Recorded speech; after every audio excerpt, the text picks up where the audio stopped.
Thanks for making the Locked On Ole Miss podcast your first listen every day. We're free and available wherever you get your podcast, including YouTube. We're part of the Locked On Podcast Network, your team every single day. Hello, I'm Stephen Willis of the Locked On Ole Miss podcast, and I'm joined by Mr. Baseball, Derek Vandygriff. He is here to talk all about Ole Miss baseball. And Ole Miss, Derek, got a decent midweek win against the Austin Peay Governors. Yeah, it was. Austin Peay's a pretty good team. They really hit the ball. A team that was 3-2 against the SEC coming into that battle with Ole Miss on Tuesday night. They beat Mississippi State twice and then beat Auburn as well. So it's a team that really hit. If I'm not mistaken, they were like 6th in the country in batting average and 8th in home runs. And obviously, we saw plenty of that Tuesday night at Swayze Field. They, led off the game back-to-back home runs, put up that 4 spot in the first inning, followed it up with another run after we come back and tied it up. And then, there in the 9th inning, even though they were down 8, you were never really that comfortable because of how prolific that offense was. And then you look up and they've already scored 4 runs with only 1 out there in the 9th inning. So, yeah, it was a really good job by the bullpen to keep things, in line for us to let us battle back there. All right, Ole Miss fans, earmuffs on this one, okay? They reminded me a little bit of Tennessee Tech. Yeah, come on, man. Yeah, you could have left that out. But yes, that's absolutely the case there. Yeah, they didn't pitch it particularly well, and they just hit the fire out of the ball, which I know the pitching part, some Ole Miss fans won't really buy that when you start pulling right fielders in to start a deciding game in a regional. But that's baseball, right? That's kind of the saying. Yeah, but Ole Miss was able to get the win as a big win, and that leads into this weekend. Ole Miss gets the Kentucky Wildcats. Kentucky's 5-1 in the SEC, although that may be a little bit of a mirage. A little bit of smoke and mirrors there with the Wildcats for sure. But Kentucky is a 5-1 team in the SEC coming into Oxford. Yeah, this is a series where Ole Miss, you have to get them a minimum of 2 games at home. You have to win a minimum of 2. I think Ole Miss can do that. I like the rotation they have set up. I want to see how they do on Friday night. Riley Maddox, he's a good sinker ball pitcher, but you're going to get the best they have. So if he puts in a good performance like he has on the midweek, all of a sudden you're going into the second game with Liam Dole and you're cooking with gas. Yeah, and I think that's kind of the idea of the way this rotation is set up. Riley Maddox has been really good in the midweek. What he's done, he's thrown strikes. He hasn't put guys on base, hasn't walked a whole lot of guys. Sinker's been really, really good. And the reason it's been really good is because he hasn't elevated. He's kept it low in the zone. He's forced a lot of ground balls, and that's his game. And that's what he's done such a good job of, especially when he gets a feel for it. Now, the defense behind him has to play well, right? You kind of saw that the previous midweek, last week, when he started, went 6+ innings or whatever it was during that outing. But there it was the second inning, I think it was, had a couple errors. Things got a little squirrely there for a minute in that inning, but he was able to pitch out of it. And then he just absolutely cruised after that. The defense has to play well behind him. But kind of to your point with Kentucky, I do think they're a little bit of smoke and mirrors. They are 5-1. They played Georgia at home to open the SEC schedule, ended up sweeping them. Georgia's a pretty good team, I think really similar to Kentucky. They're a team that can absolutely bite you if you don't take them seriously. And then they traveled to Missouri, took 2 out of 3 against them. So that's how they're 5-1, right? They haven't played Tennessee or Florida or South Carolina, any of those big East teams. And this will be the first time they cross over into the West, which is an absolute gauntlet. But yeah, it's a team that really pitches it well. They don't hit it really good at all. They only have 2 guys on their entire team that are hitting over 300 as far as their regulars go. Only have 1 guy that has an OPS over 1,000 that's a regular in their lineup. So they're a team that doesn't hit it particularly well, but they absolutely pitch it Friday, Saturday, and Sunday. All guys have ERAs anywhere from like 3.10 to 3.7, something like that. And so it's going to be a real challenge for our lineup to keep putting pressure on them. But again, I don't think they've seen a lineup like they're going to see in Oxford this weekend, but because we're so good at working counts, driving those pitch counts up, and we've always been really good at getting into the bullpen. That's one thing we've done a really good job of this year, and that's where we've really made our hay at from a lineup standpoint, getting to that bullpen and really feasting on them. And I think that's going to be the key this weekend for the Rebels, is to get those starters out of the game. Yeah, the key to that Austin Peay series in midweek was Austin Simmons coming in and just slamming the door and just completely flipping the momentum. And it's like, man, this guy's just really good at baseball, and he's not missing any football practice at all. No, yeah, it's crazy. Yeah. He's on another level right now. Like I said, that first inning, he comes in, strikes out the side.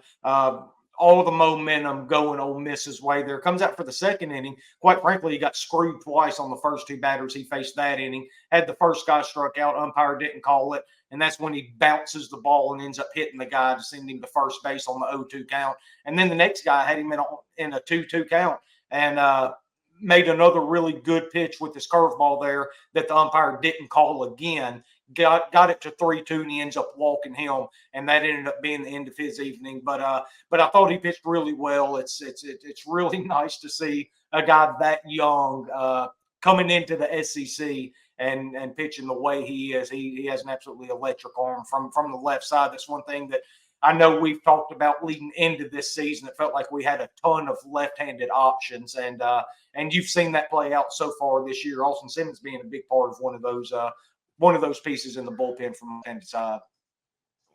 Well, going into this SEC season, we're 6 games in. We're getting ready to start the third weekend. What is the impression of everybody in the SEC right now? Just a really good conference. Again, maybe the deepest it's ever been. There's 13 really good teams, 2 really good teams, and then a couple teams that can get into that great category. Missouri's the one that has absolutely no shot of making any sort of postseason here.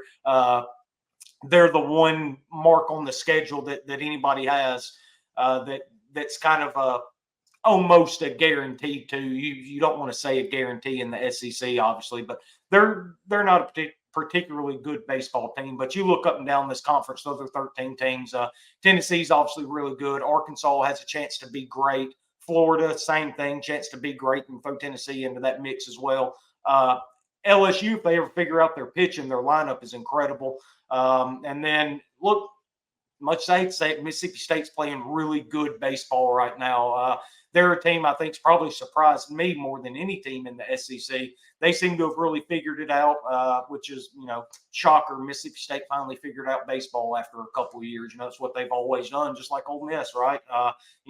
We had our one down year, and we've kind of bounced back a little bit here. A&M's a really good team. That's another team that could be great and make a real run here in the postseason. Just top to bottom, Auburn's another team. They're 1-5 in the league right now, and I assure you, nobody would want to see them in the postseason, especially if it were in a super regional type format where it's just best 2 out of 3. Auburn's a really good team, even though they're 1-5. They've just had an absolute gauntlet of a schedule. I think me and you talked about it last week on here, that the SEC office didn't do Butch Thompson and the folks on the Plains any favors there. Alabama, another team that, has played really, really well. Former Ole Miss player TJ McCants is absolutely killing it over there. Super happy for him. Always loved TJ. He was an integral part of us making that World Series run. So glad he's having a lot of success. But 1 through 13, this entire conference is just absolutely nuts. It's a lot of really good baseball, and it's going to make for a really, really fun season once we get into it a little bit deeper. All right. And opening day is tomorrow, unless you're a Braves fan, and then it's Friday. I know you were going to bring it up. You had to bring it up. I know. I was so excited about it all week long. Then it comes out they've already postponed us till Friday. So I'm going to have to wait one more day to see my Bravos take the field. Yeah, it should be pretty interesting. The first game. I mean, you have like my Tigers. They get the Chicago White Sox, which is they usually start really slow. This is a good way to avoid starting really slow, opening with the White Sox. Yeah. Well, it's really that division, right? The AL Central. It's really wide open. I think the White Sox can absolutely make a run in that division. The Tigers, have to be the trendy sleeper pick of that division. Probably the most talented of all of them. would be the Tigers and the Twins. Twins are going to be a tough out, obviously, with the pitching they have. But yeah, I mean, I'm excited to get it going, ready to obviously watch my Braves a little bit once they finally do get it going on Friday. But I guess I've waited this long. I'll wait one more day. Maybe I'll tune in and catch the Tigers tomorrow night. Yeah, and that'll be Tarek Skubal, which obviously it's worth watching him pitch. But yep, the number 4 and number 5 starter on the Tigers rotation is going to be Casey Mize. Saw that, yeah. And his fastball is back up to hitting 98 miles an hour. Mm-hmm. Yeah, I can't remember if it happened by the time we talked last week or not, but I was really surprised to see Matt Manning get sent down because I thought he had a really good spring. It seems like he's really got his velocity back. I thought he just looked really good. I thought he was going to be a part of that rotation. But, yeah, I mean, you've got, Mize and Skubal. Jack Flaherty's looked absolutely incredible this spring. Looks like he's back to his old Cardinal days when he first came up because, back when he came up with the Cardinals, he was a bona fide ace in the making, right? His first couple years before he started having all the arm troubles and all that. But Tigers, they signed him. They said they had a plan for him. And, it's kind of hard to argue what their plan was because he has been absolutely dynamic. I think his fastball's back up to, sitting 94 to 96. And, if you can maintain that kind of velocity, then that is obviously going to play at that level. Yeah, and the reason that Matt Manning is down in Toledo is because Reese Olson is absolutely he just has an evil slider, just an evil slider. Yeah, and that's one thing you saw last year with Reese Olson too. He was kind of one of the surprises of not only that Tigers team, but if anybody out there plays fantasy baseball like I do, that was one guy you were trying to rush to get because he was really performing well. So see if he can piggyback off that. Look, man, you're in for an exciting season. I know I am being a Braves fan. We all know what the Braves have coming back. One of the best top to bottom teams in the entire major leagues. But I actually am really excited to see the Tigers with all of the young guys that they have coming up, making their either debuts or building off of year 1, year 2 success that they've had the last couple of years. This is the exciting time to be one of those kind of fans like you are. Yeah, this is the year for the Tigers of the split change. All the pitchers they picked up at the split change. And like Alex Faedo, they're moving him to the bullpen, and he's basically been unhittable at times. And and I think that was one of the big things with Casey Mize too. Back before he ended up getting hurt, he was basically like a young version of Lance Lynn. He just went up there and threw the fastball, but 3 different variations of it, right? He would throw your 4-seam, 2-seam sinker, but always had that splitter. That was always the big pitch for him in college that fooled all the college hitters. But it sounds like he's picked it back up, throwing it a lot more since he got back from Tommy John surgery. And I watched that thing live one game in Swayze, and it's absolutely nasty. Even though we were all over it that day, we did end up lighting him up. But the praise that came from that pitch was absolutely worth it. It was really, really nasty. If he gets back to that, then he could finally fulfill that promise of being the number 1 overall pick.